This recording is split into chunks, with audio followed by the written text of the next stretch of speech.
It is the 25th of February, year of our Lord 2023, according to a calendar, should you believe one. The road to Gandalf leads to a bunch of platforms. You're going to find them here. We have a sponsor. If you want to help this channel and what I'm doing here in all of our instances, then please call the 800 number, ask, leave a message. Someone will call you back. Any Aging Bed has products that I do not believe are available by anybody else that I've been able to find, or they would be my sponsor. We're going to talk about the right to speak today. We're going to talk about the right to speak your mind, the right to go out and not be labeled an ist. It all starts quite some time ago. I'm not going to go deep with a bunch of historical documents here.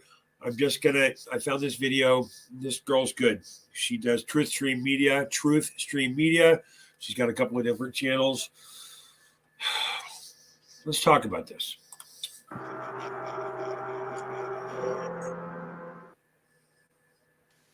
The men ought to speak well of their governors is true, while their governors deserve to be well spoken of.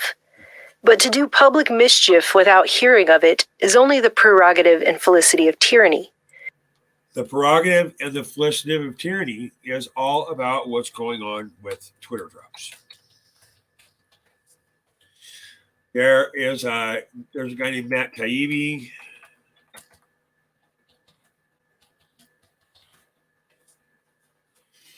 This guy right here, he has been a journalist for a long time. He was given an actual set of files that involve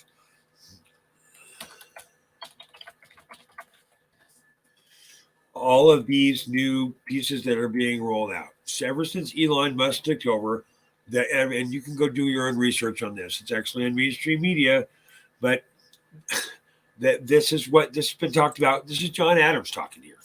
This is 225 years ago. A free people will be showing that they are so by their freedom of speech. Whoever would... Free people will be shown by their freedom of speech? Really? I think freedom of speech is under direct attack. Direct attack.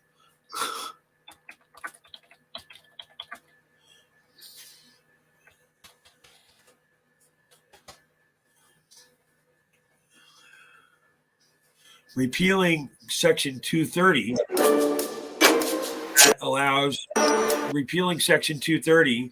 that allows us to be able to actually use our free speech is what this is all about. About the power that's being used by social media outlets to tell us what... In our divided country, there still seems to be one issue everyone agrees on. The internet is a problem. Thank you very much. We're here today to defend free speech from one of the gravest dangers it has faced in American history, frankly. Yeah, one of the gravest dangers in American history. Well, a long time ago in American history, John Adams talked about this. Overthrow the liberty of a nation must begin by subduing the freeness of speech. By subduing the freeness of speech. Subduing this freeness of speech. So I'm going to go off the top of my head here. I think Jimmy Dore probably does this pretty well. He is an excellent voice of the people. He's been red-pilling himself for quite some time. Let's talk about freedom of speech. I'm sure, well, Don Lemon getting kicked out, that's part of it. Denying Nord Stream. Well, I don't even need to go to one of these videos. It's an excellent display of what's being talked about here 225 years ago. That was Benjamin Franklin quoting the London Journal under the moniker Silence Do Good when he was 16 years old. So as a 16-year-old, he understood this. Something that adults seemingly don't get today. Adults don't get this today because all they're doing is paying attention to mainstream media, and the mainstream media is not good. Former President Donald Trump felt big tech companies censored content too much, and the Biden administration thinks they moderate too little. But they're unified in thinking something's got to give, and that something is Section 230. And Section 230 is about whether or not you're a publisher or whether or not you are a creator.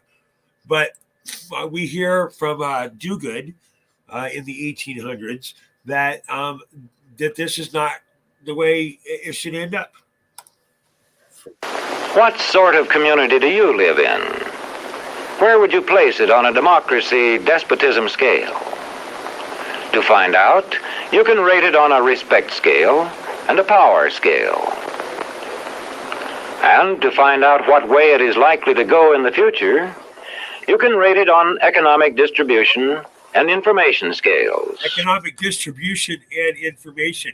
So this thing happens about 3 weeks ago now, and it's this, and we don't hear about this for quite some time.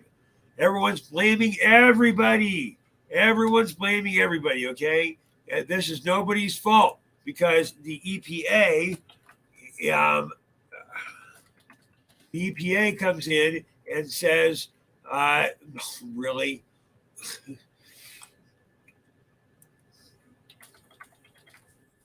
The EPA comes in and says, because all the land within the boundary of the U.S. is under the jurisdiction of the EPA. And if there is a spill or a big thing that happens, then you end up with a despotism because you have no information about it, even if you live locally. We're supposed to go trust the government. Well, the government doesn't have our best interest in mind. If you go over and look at what's happening right now within our Congress, then and our Senate and the Hill, then what we get is something that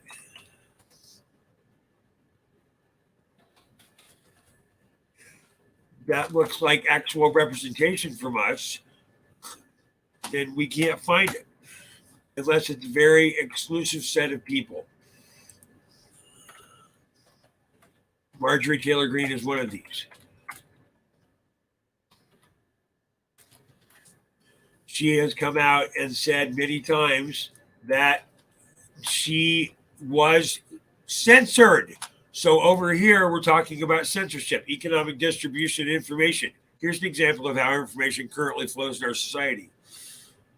Miss Gaddy, Mr. Roth, and Miss Navaroli. Gaddy, Roth, and Navaroli are no longer employees at Twitter, but they were once upon a time. They were very important people in that Congress of its own. You can consider your speech canceled during my time because you canceled mine. January 2nd, 2002, you permanently banned my Twitter account. At your company or your former company, guess what?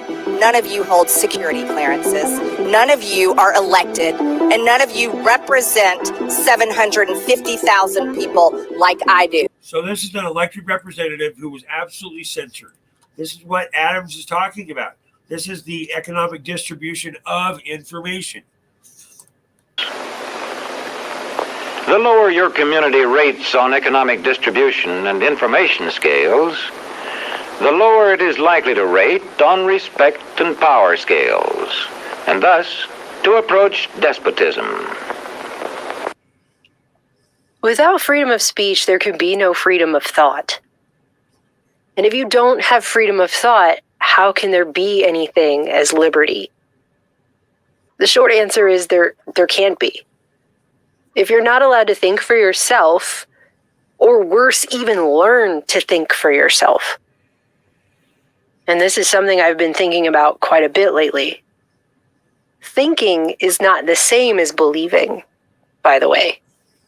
If you say, I think something, that's a different statement than if you say, I believe something. What do you believe? You believe what the media tells you. And Section 230 is what drives the ability for information to flow to you. Economic distribution of power and wealth of information.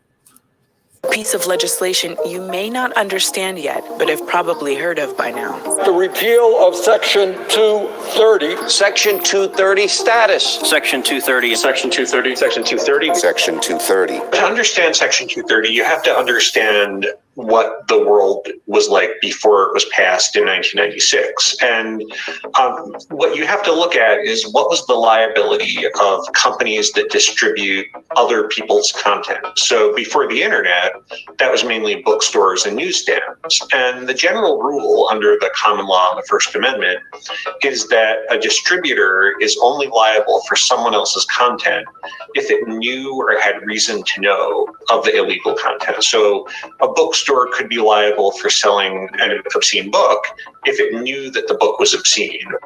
This worked fine up until the early 1990s, when it became clear that the rise of the internet would require a new set of rules about liability and content regulation. Lawmakers tried to take care of this in 1996 by passing the Communications Decency Act in an attempt to regulate pornographic material online. A year later, most of it was struck down for violating the First Amendment.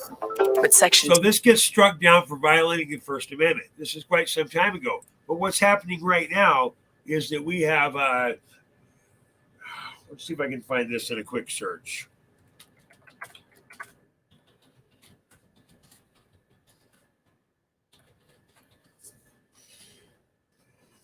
What we have is that things like this are happening.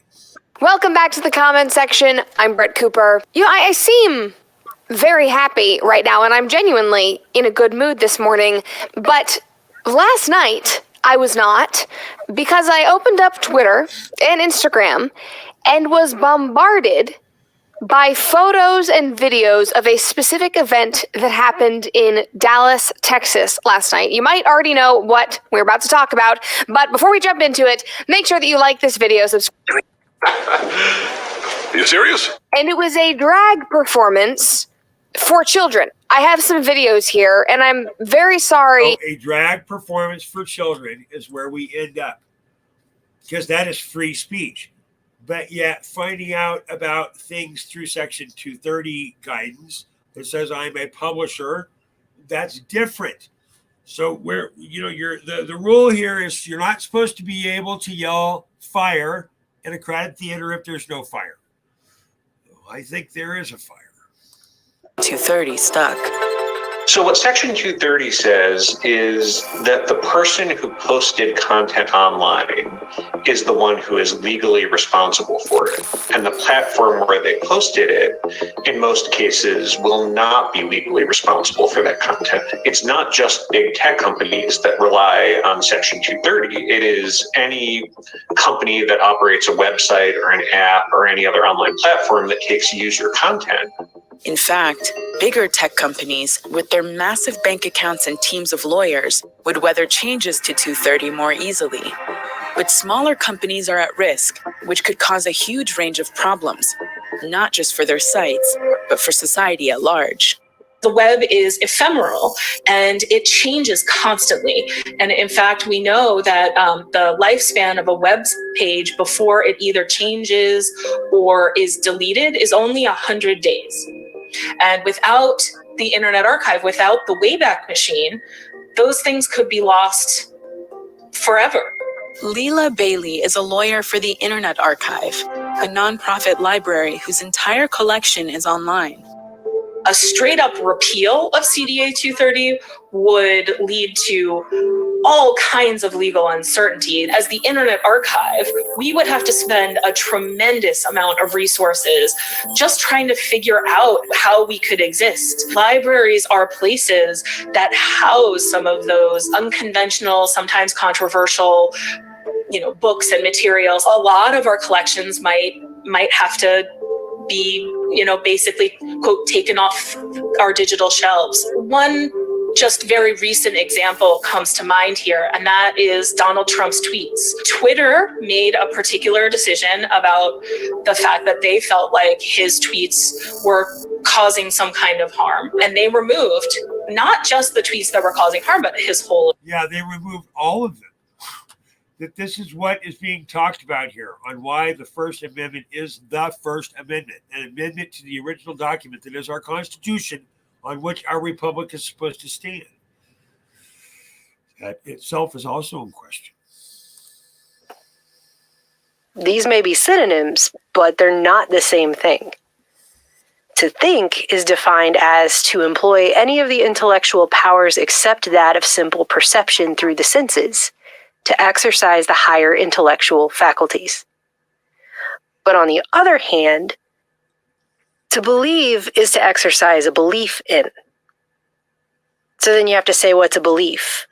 Okay, let's go back here for a second, because when this language was written, this language document that was written very, very many years ago, they say this. As to employ any of the intellectual powers except that of simple perception. Any of the intellectual powers except that of simple perception. But with the advent of virtual reality and CGI, we have things that are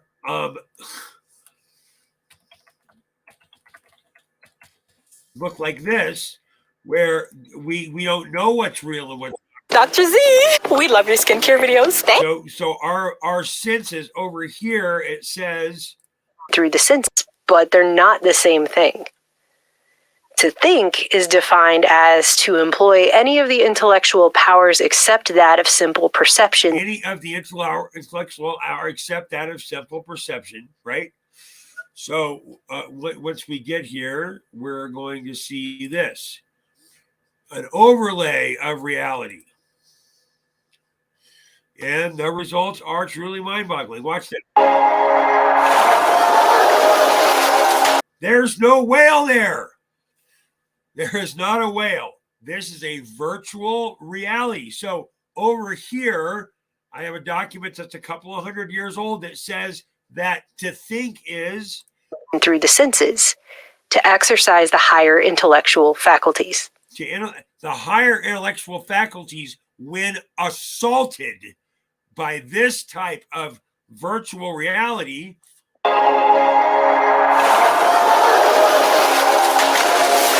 the gym floor just became liquid and a whale jumped out of it. You see that?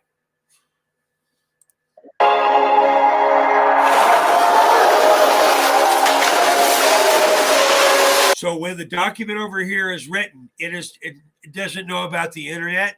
It doesn't know what we're in the middle of. The First Amendment is the most crucial possible thing that we can have: engagement and knowledge and understanding, standing under of. But on the other hand, to believe is to exercise a belief in. So then you have to say, what's a belief?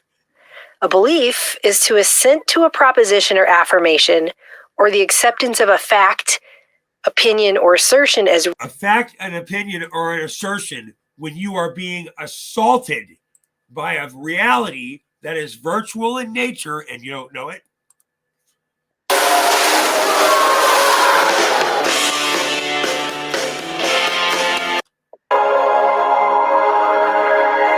The mind-boggling assertion, an overlay of reality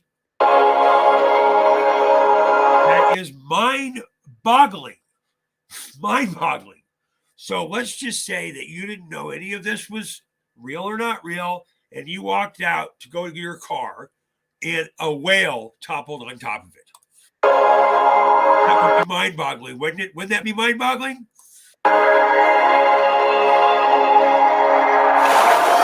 So your car's right underneath that. You don't know this is not real. Yeah, your kid is underneath that. You don't know this is not real. So if the powers that be ahead of us, that's what's being discussed here. The First Amendment is supposed to allow us an availability to information that we do not have. Section 230 says this. Account. We felt it was very important to have a record of what the former president of the United States. Yeah, but our record, we don't get any records. We get misinformation. We are misled. We are obfuscated towards with malice by publisher. Section 230 is supposed to protect us from this. The First Amendment is supposed to protect us from this. It doesn't. States had said on Twitter. So we have an archive of Donald Trump's tweets. Now, under a repealed Section 230, it's possible that those materials might have to just disappear. But some people want that material, which was responsible for radicalizing hundreds of thousands of Americans. I'm not going to listen to Vice's version of what happened on January 6th. This is about information. We have a spill in Ohio. The EPA is going to take a bunch of people's land. Marjorie Taylor Greene, who is an elected official, was censored. I'm so glad that you're censored down. I'm so glad you've lost your jobs. Thank God Elon Musk bought Twitter. Ladies, time is expired. Yeah, our time has expired. We've got kids that are being subjected to this. These are children that are night clubbing or whatever with unacceptable humans in their midst, as far as I'm concerned. In advance for the things that you are about to see, but I watched it, so you have to as well. This is what the left will tell you is the acceptable amount of information for children. A couple of 100 years ago, the First Amendment was put into place so that we would not be censored, but yet we are censored, right? Canceled during my time because you canceled mine. January 2nd, 2002, you permanently banned my Twitter account. You know, at your company or your former company, guess what? None of you hold security clearances. None of you are elected, and none of you are elected representatives. That is the entire basis for the First Amendment. We are going to elect people, and they're going to make sure this happens, that we have freedom of speech, that we are able to have a voice independently as Congress, or even as a murder of crows, so to speak, that we can crow about the murdering of our freedom of speech. Real or true without immediate personal knowledge. Reliance upon word or testimony, partial or full assurance without positive knowledge or absolute certainty. Persuasion, conviction, confidence. So belief is a confidence game. How confident are you? Are you confident enough to say you believe it? Do you believe? Oh, please, please believe. Do you believe in magic? Hamburgers that talk? I can't believe it's no bother. Because somewhere in belief is a form of trust. And that trust is basically the credit you have issued upon the assurance that something is true that you do not have immediate personal knowledge is true. That's a belief. Chicken McNuggets you can take for a walk. If you believe, wherever you are, clap your hands. Clap! Clap! Don't let teeth die! Clap! And a cloud, making wishes come true. Not the same to believe as to think. In other words, believing something means you actually don't really have to think about it anymore. Thinking technically stops where belief begins. It's pretty clear that our image no longer serves. I mean, I don't know what it would look like if I took a mass public poll, but I doubt there's a majority of Americans out there who still believe in the American dream at this point. I mean, that carrot egged on the masses back when it was possible to really even get. You know, like back when college graduates weren't having to work 3 gig jobs just to barely make rent on their tiny apartment in the city, or whatever. The image of industrial man worked like glue in an industrial society, but no longer bonds people to a post-industrial society. So here we find ourselves, we're in this uncomfortable transition stage, and it's as if there's a new image for the future that's being constructed somewhere in the background, and we can already see various attempts to impress this new image upon everyone, which is increasingly being rejected, actually. But it's because of this that somewhere it's been decided by, I don't know who, what ideas will be promoted and allowed to proliferate and actually be seen and heard, and what ideas are not going to be allowed their full organic reach on these digital platforms because they might mess it up, or I guess they're a threat to the new image taking. I mean, the last 2 episodes of Overlooked that we released, especially that last episode, this time we actually had people watching episode 2 and telling us they had no idea episode 1 was even out because they could not find it when they searched for it. So the reality that you see on your computer screen, what you're allowed to access, what you're allowed to watch, what you're allowed to hear, is not the reality of everyone else It's not what other people are getting. Because some people were like, where's episode 1? Why can't I find it? It's like it's not here. And that's how a lot of our content is. It gets thrown in a digital no-no closet, along with a lot of what we've said over the years. Some people get to see it. Some people get to access it. Other people have no idea we exist because we at this platform are not allowed the full reach of the subscriber base that we built over these years. We aren't allowed to have it. But I think whatever this is goes along with the fact that no one can find anyone else accidentally on the internet anymore. Search results on major platforms have been largely locked down to official sources only. Whoever's determining that. A community rates low on an information scale when the press, radio, and other channels of communication are controlled by only a few people. But I would argue that we, the people, are cut off from experiencing life, liberty, and the pursuit of happiness in a world where information is being top-down censored in this way. And the only thing that is self-evident to me is that continued censorship of this magnitude in an era where the public square has largely gone digital will only create a dystopia. That is the only end result of that. Period. When the press, radio, and other channels of communication are controlled by only a few people, and when citizens have to accept what they're told. In communities of this kind, despotism stands a good chance. Whatever future is being built, it will not be a free one that values liberty and intelligence if it does not allow open access to information. Young people cannot be trusted to form their own opinions. This business about open-mindedness is nonsense. It's a waste of time trying. It's a waste of time. It is a waste of time.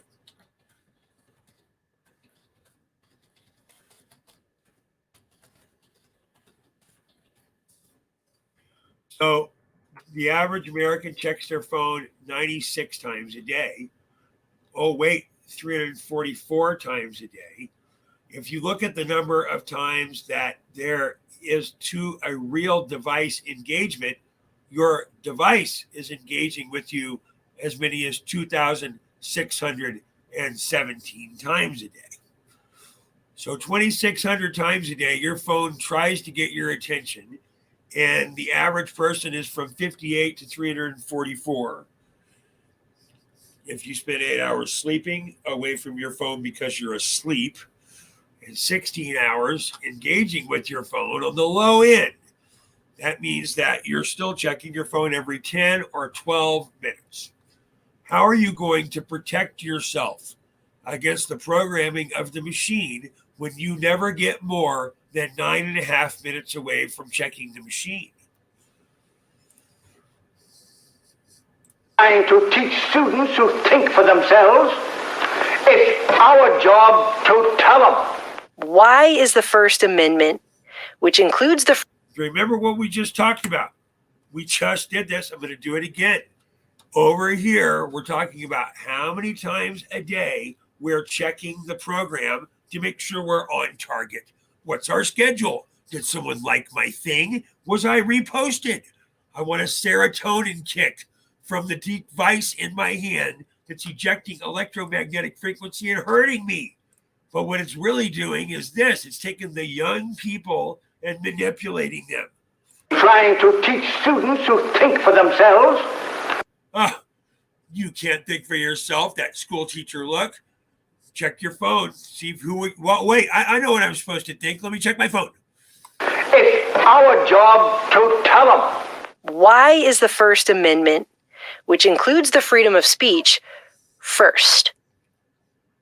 I came across a letter from founding father Thomas Jefferson, and I'd like to read a piece of it to you on this, because he references a little about the American experiment.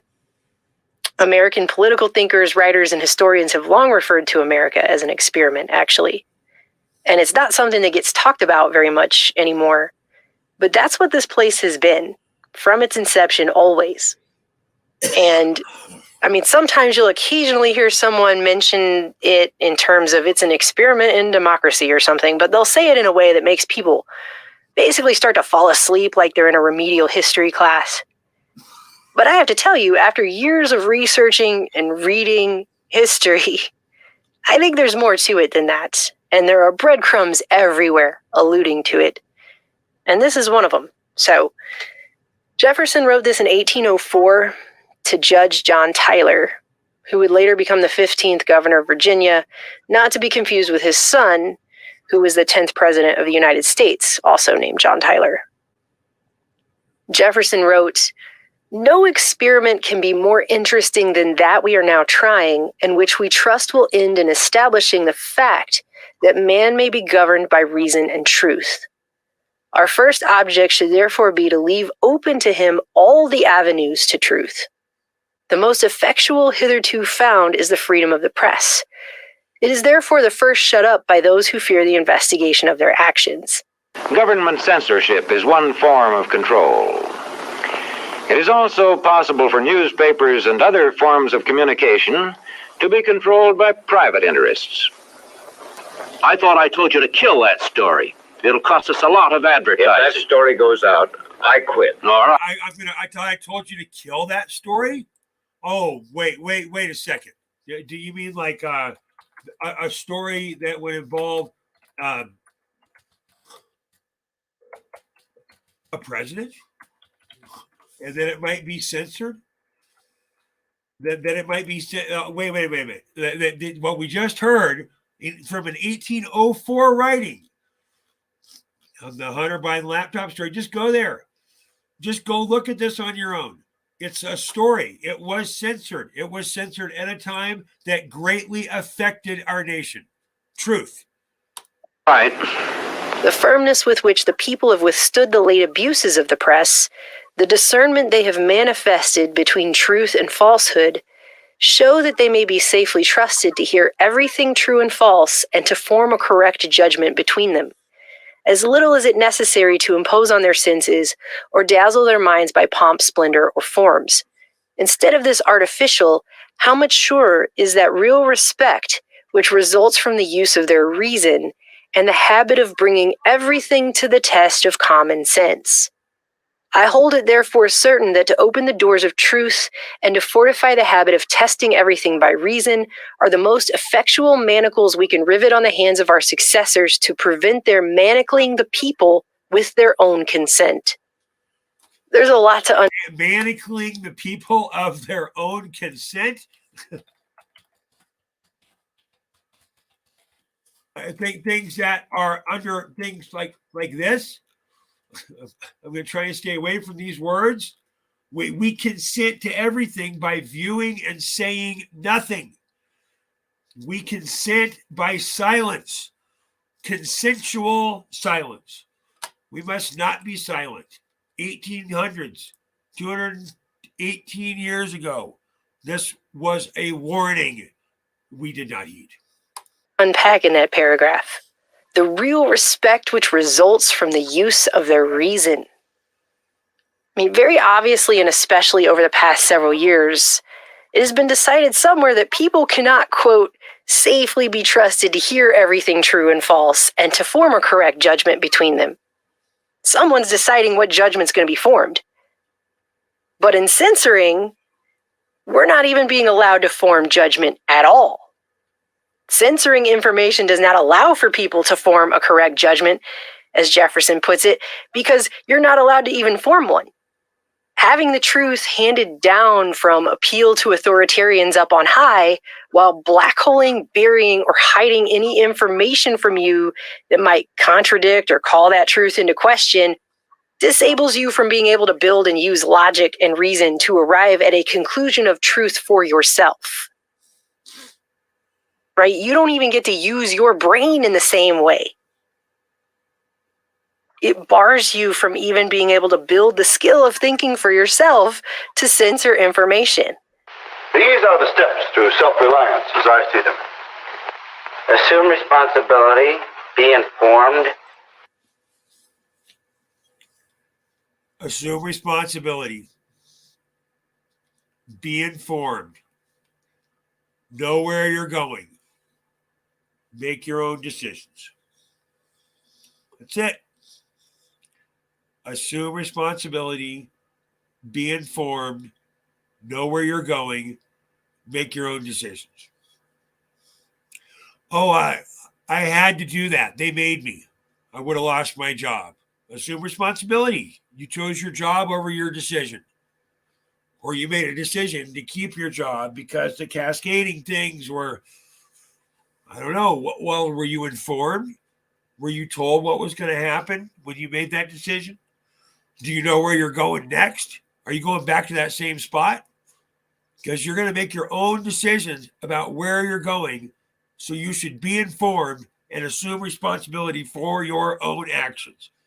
It's not the fault of Tucker on Fox. It's not the fault of Don Lemon on CNN. It's the fault, not the fault of your pastor.